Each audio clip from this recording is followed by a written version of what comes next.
Welcome to Martini Time. Last night I gave a talk, but I was trying it on YouTube, streaming live to YouTube, and that worked okay on my iPad. But then when I tried to upload it to YouTube, it took about an hour and never did complete. So I'm back to going live on Facebook, and then I upload to YouTube. So all of these talks are on my YouTube account, Ed Conley. Which I've titled The Martini Priest. So anyway, the title of tonight's talk is which is the one I talked about last night, is that the evil eye is yours. So let's take a look at that. I think we all know what the evil eye is when you feel somebody looking at you. It creates anxiety. I know it does for me. If I'm trying to fix something that I'm not sure on how to fix, put a box together that I never put to, there's a little ambiguity there, and somebody's standing there watching me, it splits the mind. In other words, instead of being single focused, one mind on the object, it's split, you see, like this. In other words, this is single mind. Right now I'm single-minded. I'm talking to you. I'm not thinking, I'm not seeing myself through your eyes like I'm a drunk or an idiot. You see? In other words, I'm not split. There's no two me's here. One me talking to you and one me looking at me through you. This is what the evil eye or the lover's eye is. Same eye, lover or demon, you see. Because what happens is that we are one eye, one mind, one consciousness, but our human consciousness has the unusual ability to become self-reflective. So I can be aware of something and be aware of myself being aware of something. That's self-reflection. That's a division in consciousness into two me's, you see. That's why we like to be alone, because when we're alone, we don't split into two. There's nobody watching, you see. Sartre called it the hell is other people. In other words, when somebody's looking at you, it can either be a lover's look that will take you to rapture, or it will take you to hell. Either way, you see. So this split happens is an impossible situation, because there can only be one. In other words, there's only one reality. Take these symbols. There's only one, even though it's a pair. It's only one pair. It's not two totally different pairs, There's only one news, unless you see what's happening now, though. There's true news and false news. Reality is being divided. Boom, like that, you see. So this creates a wound. It's a wound in the side of Christ. It's the wound in the Fisher King in the romance of the Arthurian tales. And the quest for the Grail. The Grail Knight had to heal the Fisher King. It was a movie. But the Fisher King was wounded in the side by a lance, and it wouldn't heal. And only the Grail Knight, only the knight who could restore the Grail, could heal the wound that wouldn't heal. And the wound is the wound in consciousness. What can heal the wound in my consciousness? Now, when we have anxiety, stress, or any negativity, it's because our consciousness is split. If I'm anxious or stressful, I'll say, I shouldn't be stressful. I shouldn't be anxious. I shouldn't be prejudiced. I shouldn't have negative thoughts. I shouldn't have those I shouldn't desire that woman. I'm a married man. You see what I mean? I shouldn't have that thought. I shouldn't have that feeling. That's a split. That's a division. You see, because now I am having this feeling, but I shouldn't have the feeling. I have this feeling, but now I'm aware of myself having the feeling, and it doesn't measure up to my ideal of myself, so now I'm angry at myself for having a feeling. You see, that's a division. And there's no way to heal that because it becomes a hall of mirrors. So now I'm irritated with myself for having the feeling. Now I'm irritated with the irritation. Now I'm irritated with the irritation, with the irritation, with the irritation. Wow, wow, wow, wow. Feedback loop. Panic attack. Paralyzed. Can't move. Paralyzed, you see. So that's where this goes, but it starts off with a very simple thing. So I began thinking about this. Now how this, we have a collective mind. We have collective mind. There's a collective mind now that is being amplified by social media.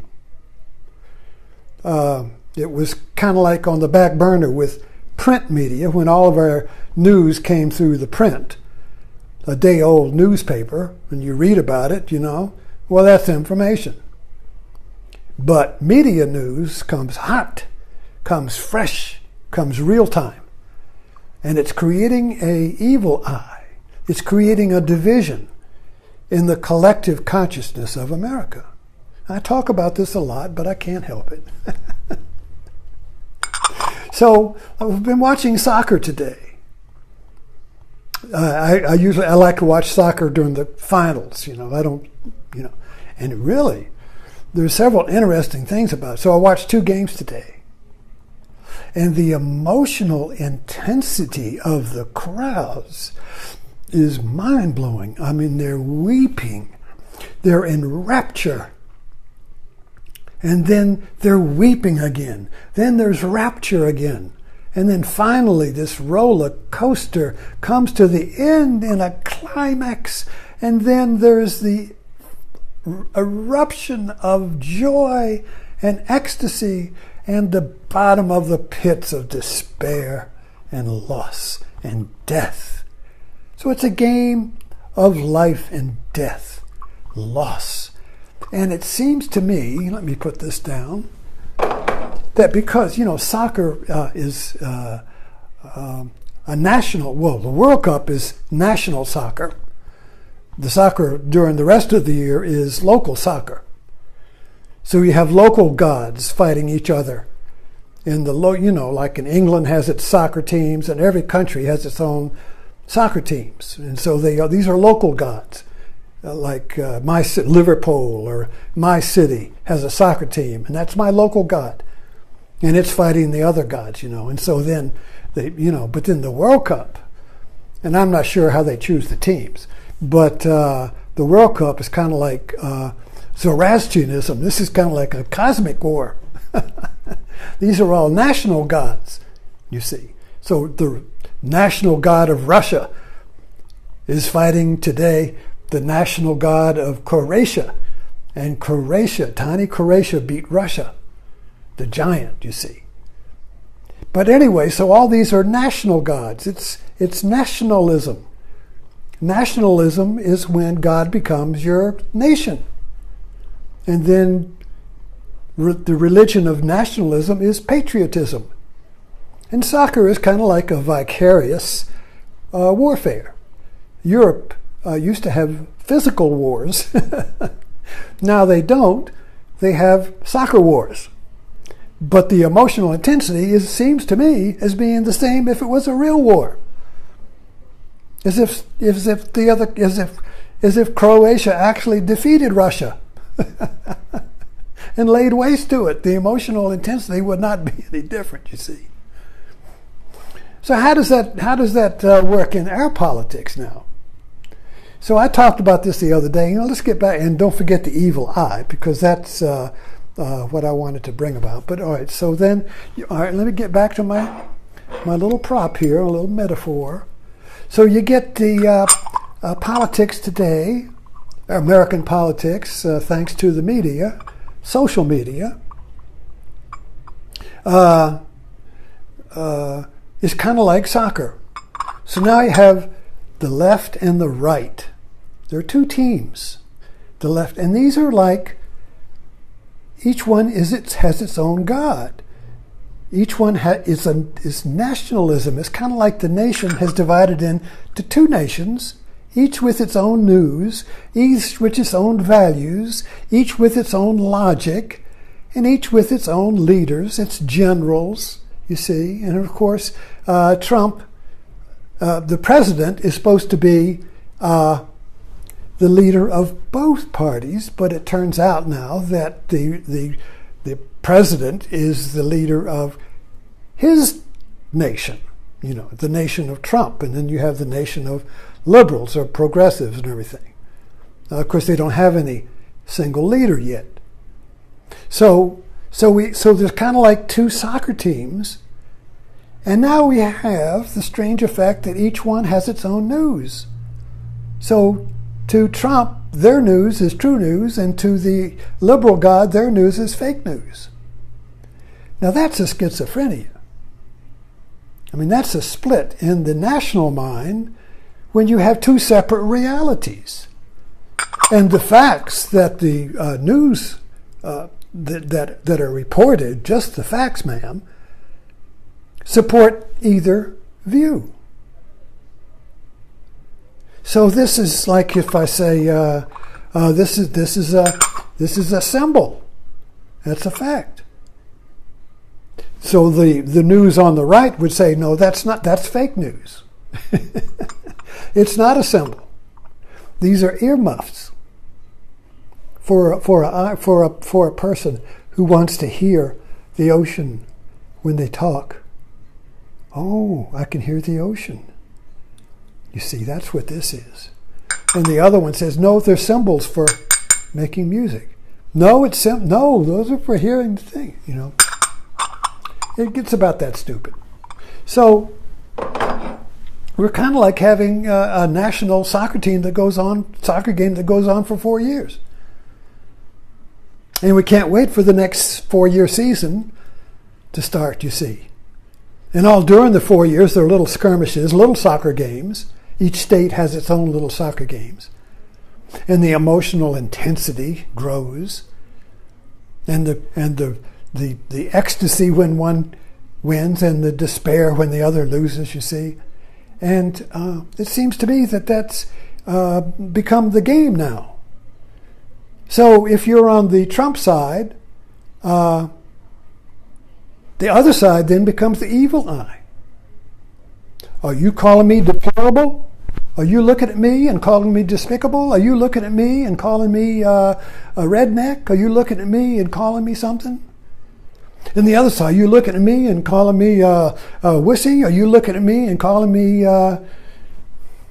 latte drinking effete? I don't know what the names are. But you see, each side is becoming the evil eye. But it's only one eye. The American eye that's been divided into two eyes. And then when we identify with one of the soccer teams, when we we invest our identity and our power and our hopes and our dreams in the soccer team, then the other team becomes the evil eye that has to be defeated in order to restore unity. So the soccer team creates tension because if you look at the floor, look at the field, there's a circle in the soccer field, there's a circle, and there's a line that draws right between it. So there's a circle, and then there's a line that divides it, and the ball is put right in the middle. So the ball is endowed with the power of the circle. So now the ball becomes a portable unity. And then each side kicks that ball back and forth, trying to get it through the goal to restore the original I, or unity. You see? So you have to really look at formula, a system, instead of looking at the content. So that division of the circle, like it's geometry, the circle, and you divide the circle into two halves, or say it's a circle and it's like a magnet, and if you divide that circle into two halves, it wants to go back together like that, you see. It wants to be whole again. It wants to go boom like that, you see. But it's pulled apart because each side, we identify with each side and reject the other side. So there's competition, you see, and it generates intense emotion. But it's all a soccer game. Now, when the game's over, everybody goes home, I guess, you know. But because you know it's a game. But we've lost the sense of a game in American politics, so now it's a life and death struggle. It's a struggle for souls. This is what happens when you inject religion into a soccer game. If you inject religion into one side of the soccer game, then that side becomes evangelical in the sense that they're out to save the world. They're out to save souls. And these other people are the devil. And you can't cooperate with them because they're evil. So the soccer game ends and war begins. So if you injected religion into a soccer game, one team might pull out their knives and kill the other one. You see, because there's no way you can't lose because